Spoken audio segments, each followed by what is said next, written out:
Morning. It is 2nd of March. We're currently westbound across West Texas. We are 120 miles from El Paso, where we're going to turn a little bit north up in New Mexico.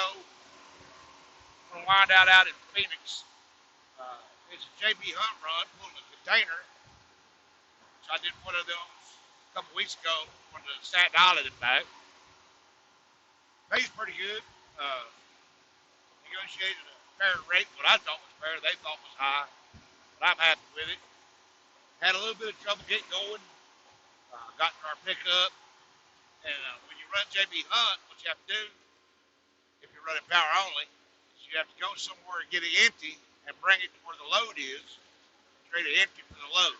So what we're supposed to do, when I say we, Derek with American Freight Relocator, is running with me. I got him one too. My other truck was busy running groceries, but anyway, got Chesapeake. We were supposed to pick up. There wasn't nothing there. No JB Hunt, nothing. They had a phone number. We called it. That lady worked at Kmart, and not like distribution center like Kmart where they sell stuff. So they had written directions. We tried to read them, and they wanted to get on I-5 in Chesapeake. And if you look at a map, I-5 is not in Chesapeake, Virginia. It's California. So I don't know what. They had some street names. We looked up the street names and couldn't find nothing. But we were at the right address. So after about an hour trying to figure it out on our own, we give up, call JB Hunt. And JB Hunt's broken down into different teams. My team that day was the target team. And wasn't nobody there. He got to be about 4:30, and they finally made a decision for us to go to Richmond, below Richmond, which is Sutherland, and pick up empty there and bring it back to Suffolk, where we're supposed to pick up our load. And they started off on negotiations. They said they just pay a stop pay. I looked, that's 90 miles to Richmond or Sutherland, which makes it a 180-mile round trip. And I said, well, how much is stop pay? They said $50. You want me to do 200 miles for $50? He said, well, it's only 90 miles. I said, well, it's 90 miles one way, but then I got to have the 90 miles back. So 180 miles for $50 does not work out good for me. So I told him I'd do it for $450, and then I thought about it a minute and said, well, I can get down to $400. And they agreed to that, so they added it to my rate. I told him, he said he couldn't change my rate con, but he would pass it along. Well, I've been in this business long enough, that ain't good enough. So I said, well, do this for me. Shoot me an email saying that my load number gets extra $400 for going to Sutherland. He was kind of hesitant, but he finally done it. And then when I called my broker, that was Friday evening, Monday, when I called into the broker, they said, well, I didn't know you went to Sutherland. I said, yeah, I got dispatched to go up there because they didn't have no entrance where I was. There wasn't nothing JB Hunt there. He said, well, we normally just pay stop pay. And I said, yeah, I know. I talked to the guy, and I'd give him the name. And I said, I'd forward you the email. He said, yeah, do that for me. So I forwarded him the email, and he agreed to put that $400 on there. So if I had to done what I done, I might not have got that money that I was due. But because I keep a good trail of electronic messages and everything, especially when it comes to money or doing anything different than what that rate tender or rate con or load tender or whatever you want to call it, if I do anything different than what that thing says, I got an electronic email or something that shows that I'm doing right what I'm supposed to do. That way they can't come back later. That's just like this load's supposed to deliver it on the 28th, which was 2 days ago. But I didn't get it till Friday night late, and I can't get to Phoenix in a day and a half. I know there's some drivers out there probably can, but I'm not one of them. So I emailed the broker at the very beginning and said, hey, I need an email showing that this load will be there Wednesday, which is March the 3rd, by midnight. I had to give you time to get out there. He said, okay. He said, I can't adjust low tender, but I can send you an email. So I got me an email showing that I'm supposed to be out there on the 3rd. And I'm supposed to have the empty back on a certain day. I can't remember. I have to look it up. But that's in the email too. That way, when it comes time to get paid, if you ain't got your I's dotted and your T's crossed, you may or may not get what you think you're gonna get. That's what I kind of wanted to talk about this morning. But yeah, I always do that kind of thing, and it's just good business sense. Uh, Detention. If I want to get detention or anything outside of what that Raycon says, I either get them to update the Raycon right then or send me an email saying this is the due deal. And if they can't update the Raycon, they say, well, I'll update the Raycon and send it to you. I'm like, well, send me an email right quick. Most of them got time to send out a quick email. I sent her even a text message. What I could do is I'll take a screenshot of my text messages from him, and then I'll put that with my paperwork, print all that out. That way when I submit for my payment, they can't say, well, you didn't do what you're supposed to do. Because a lot of these places got penalties and stuff if you're late or out of route or stuff like that. So always cover your tracks. Otherwise, you're just going to be SOL. Now, if you look right here on the screen, look off to the left, that's going to be Mexico right there. Them mountains to the left is in Mexico. Mountains to the right is the United States. Ain't that cool? Last time I come up through here, at about 6 miles up through here, my phone switched over, and I had Mexican service, which was kind of neat. It didn't change my phone number or nothing, but I thought that was kind of neat. Yeah, we're rolling westbound and down, headed to Phoenix. We'll drop us off, and cool thing is the headquarters for the broker that I run groceries for out of Lumberton is right there in Phoenix. I'm going to meet up with them tomorrow. We're going to have lunch, discuss a few business opportunities that we've been talking about for about 6 months, about me pulling just their trailer, like I do for my other customer, my customer direct out of headquarters. So I'm going to have lunch with Mike and Mackenzie and all of them up there. That'd be fun. I'm just going to sit here and let you enjoy the ride for a little bit. Probably put some music on and let you enjoy the scenery of West Texas. And I tell you, it is freaking flat out here. Running 78 mile an hour. Speed limit's 80. Truck's doing good. Get about 5 miles a gallon. Load's a little heavy.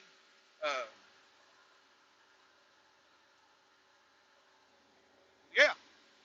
On this trip, like I said, we went up to Sutherland, got that empty, come down to Suffolk, got our load. Since it was so late at night by then, we just stopped in Emporia. Spent the night in Emporia. The next night, we headed south. Oh, this is an interesting story you might like. We was running south, we ran 85 down to Atlanta, gets 20, and on 85 south below Charlotte, there's construction. And the lanes are divided for your southbound. You got one lane and then a Jersey wall and then another lane where they're fixing the road. Well, on the CB, which I carry and keep wide open all the time on 19, they were talking about the left lane was jammed up with a truck wreck. So I knew to stay in the right lane. As we were approaching, there was a state trooper sitting at the top of the hill blocking off the left lane. And people were going around him and then driving back over to the left lane. I was like, what the hell is wrong with people? So I was jamming up the left lane, and Derek was jamming up the right lane, keeping people running up on us, easing our transition down there. And as we got up there to the intersection, there was a pickup sitting there, with wife and kids in it. I rolled down the window, tooted the horn at them, said, hey, you're going to want to be over here. That lane don't go nowhere. There's a truck wreck in that lane, you're going to be sitting there. And the car next one up was trying to take a picture of my truck, which is not unusual. And I stopped, let them take a picture of the truck, told them, said, look, you're going to need to drop in behind me. That lane ends. Well, them four, it wound up being a man and a wife and their kids, and the other one was just two ladies. I changed their lives forever. When we got down there to that wreck, It was obvious that truck had run into the back of another truck, and he was sitting there dead in the water. And there wasn't no getting around him. People standing out on the side of the road, just waiting. And them two people, them two vehicles, I guarantee you they'd tell that story for the rest of their lives. Some truck driver, for no reason at all, blowed the horn and said, "Hey, you need to be over here." And sure enough, got down the road. Them lane was blocked with a tractor trailer wreck. But if there had been more people I could have got over on our side, I would have. But they were the last two in line, and then the Jersey barrier started. I said, we just have to get them over and save them at least an hour, because it was, I think Derek said it was 15 miles. No, it wasn't that far. About 7 miles of that lane was wide open that a wrecker was going to have to back up that whole lane to hook to that truck and get him going, get him out of the way.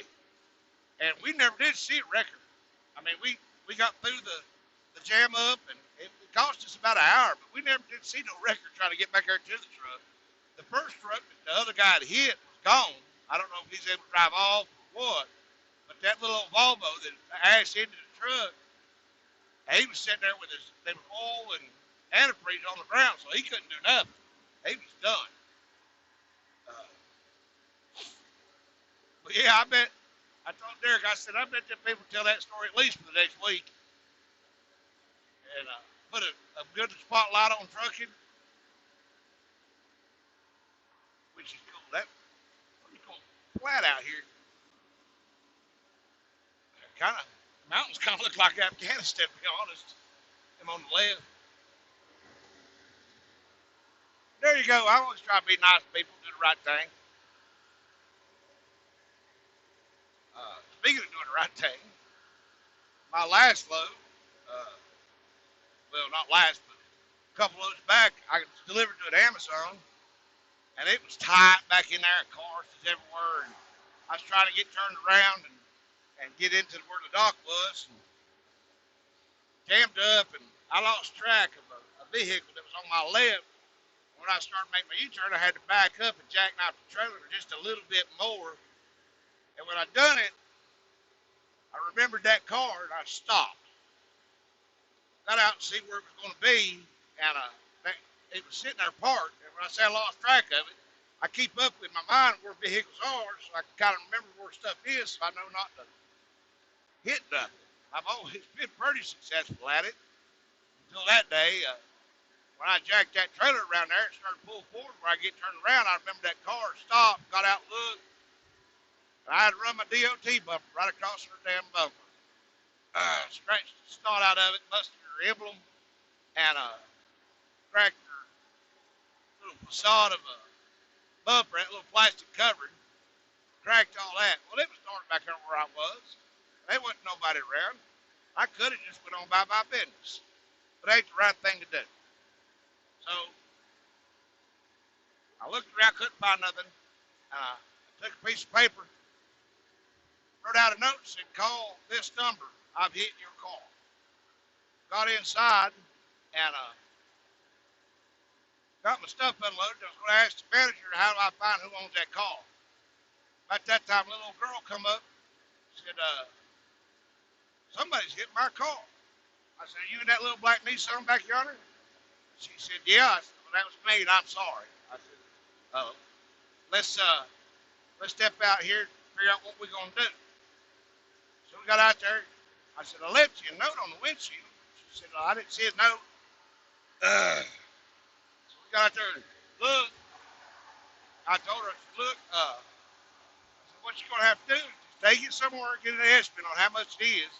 Let me know, and I can either call in and pay them people, or I can send you a check, and we'll figure this out." And she was real appreciative. Got up in the truck, got to think about it, got back out of the truck, walked over and said, "I could write you a check right now, cover part of the damage. That way you know I'm going to take care of you." She said, "That'd be awful nice." So I wrote her a check. And she went get an estimate done, shot me a text, told me what the estimate was. I cash after the rest of the money. I put a couple $100 on top of it, told her that's for her trouble, and I was real sorry. But it would have been just as easy as anything for me just to drive off. And probably got away with it. Who knows? But that is not the right thing to do. And I pride myself on putting myself in other people's situations, trying to figure out what's the right thing to do and stuff like that. But yeah, always take care of yourself and try to look out for other people best you can.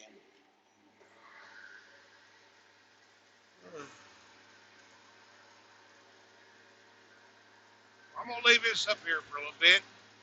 Anything else crosses my mind to talk about, I might. This West Texas. And that was my date breaker. I love this truck. All right, I'm gonna break up the radio and let y'all listen to some record. Well, I can't do that, I don't think. I don't know if I can do that or not.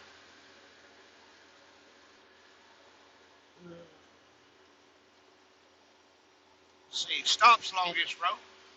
So we spent the night in Emporia, Virginia, and we got down below Atlanta, got out west to Tapaloosa, spent the night there, and the next night we went the next day, we made it just east of Dallas and shut down. And let's see, we stopped at West Pecos for fuel. Oh, that'd be a neat thing for you. Fuel prices. You think truck stops don't stick it to you? So I run my RTS card that I got from Mason. If you want to know how to get it, let me know. But bought fuel in Sunoco in Pecos, Texas, and the pump price was $2.20 a gallon, and my RTS price was $2.18. Which only saved me 2 cents, but you know it saved me some. But I filled up, and as I was coming back out around to get on the highway, there was a Pilot sitting right there. And Pilot price for fuel, pump price was $3.20 a gallon. That's $1 a gallon difference. $1 a gallon difference. 50% more. And that's just not right. Now, if that Sunoco can afford to sell diesel fuel at $2.20 a gallon, then what is Pilot's overhead? They got to charge $3.20 a gallon. I mean, it's bad enough it's $12 for showers. Some of these people, some drivers out here, you know, that's all they'll fuel is Pilot or Loves. They swear by it and talk about all the points they get. Well, a point is basically you get 1 point per gallon, and I don't know what it equates out into money. I know it ain't $1. It might be a dime. It may be even as low as a penny. I don't know. But if you get by 50 gallons or more at a Pilot or one of these big boys, you buy 50 gallons of fuel, you get a free shower. Well, a shower costs $12. Well, at $1 a gallon more, if you buy 50 gallons, that's $50 you save. You can buy fuel at $2.20 a gallon, save $50, go over to the Pilot, pay for a damn shower, and now you've just saved $38, and that's just on 50 gallons. If you do what I do, which is buy about 200 gallons at a whack, that's $200. Minus $12 for a damn shower, I just saved $188 over Pilot. And sure, I didn't get them points, but if they're a dime a point, that ain't but $20. So that's $32. Time you add in the shower and then your points. That's $32. I saved $200 over what that would have been.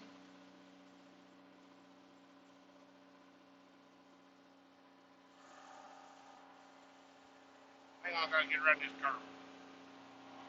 Anyway, $32 is 168 pounds.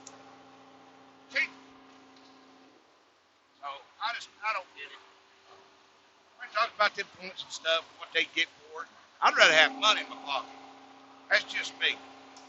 But this RTS card has saved me on this trip a buttload of money.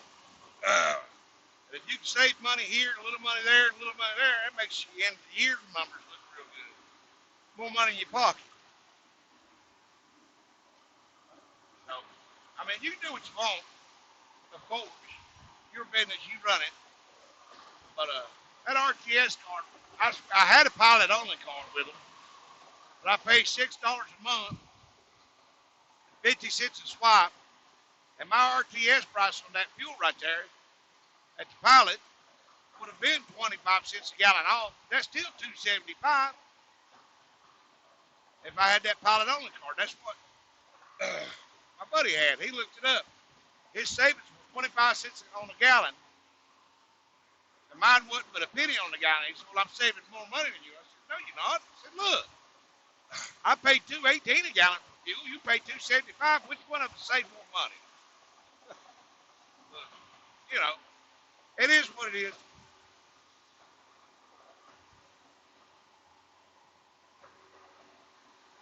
Y'all can sit and do the math on that other. Yep. Yep. Them mountains right out there in the distance on the left, that's Mexico.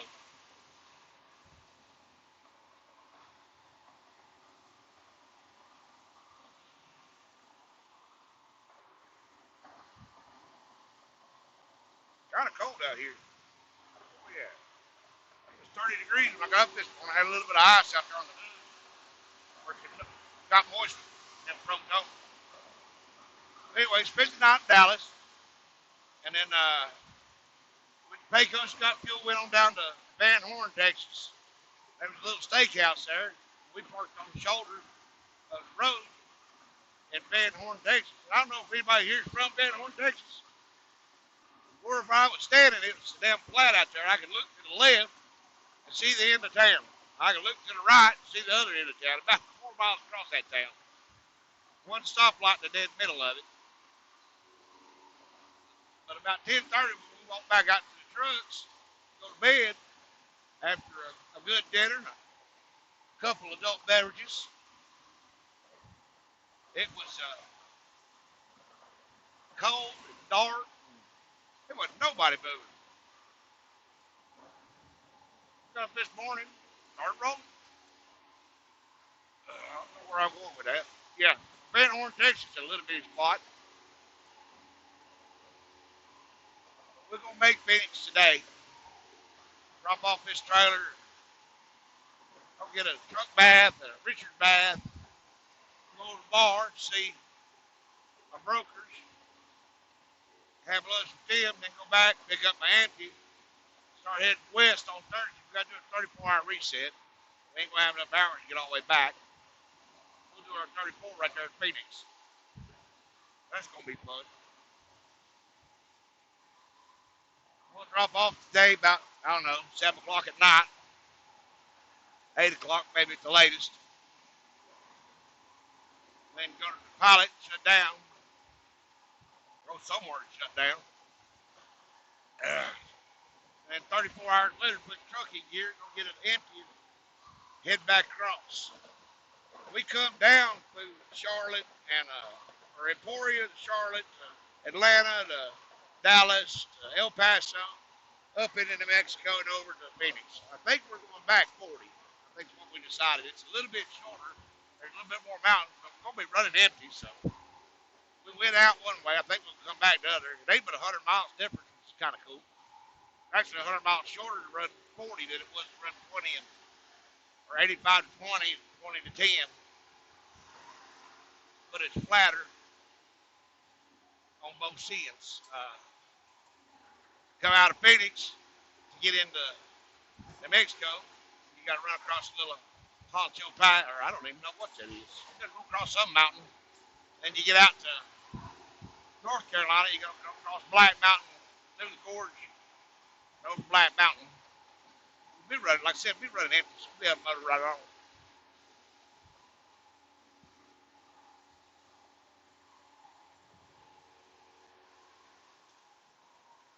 Oh, that's fun, wasn't it? I'm trying this new video recording thing out where I can talk through my headset. I don't know if it works better or not. I'm going to upload it and see. That last video, you couldn't hear squat over the truck. I didn't much care for it. I thought y'all might enjoy a little bit of scenery.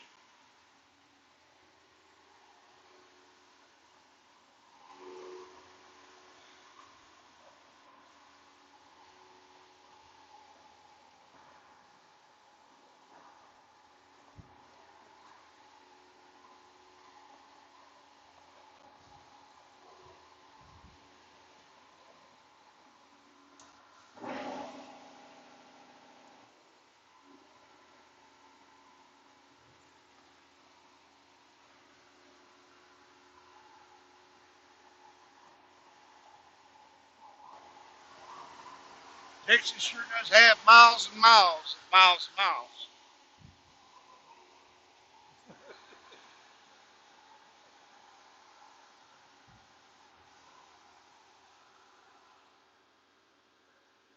Well, I'm gonna end this video around that guy.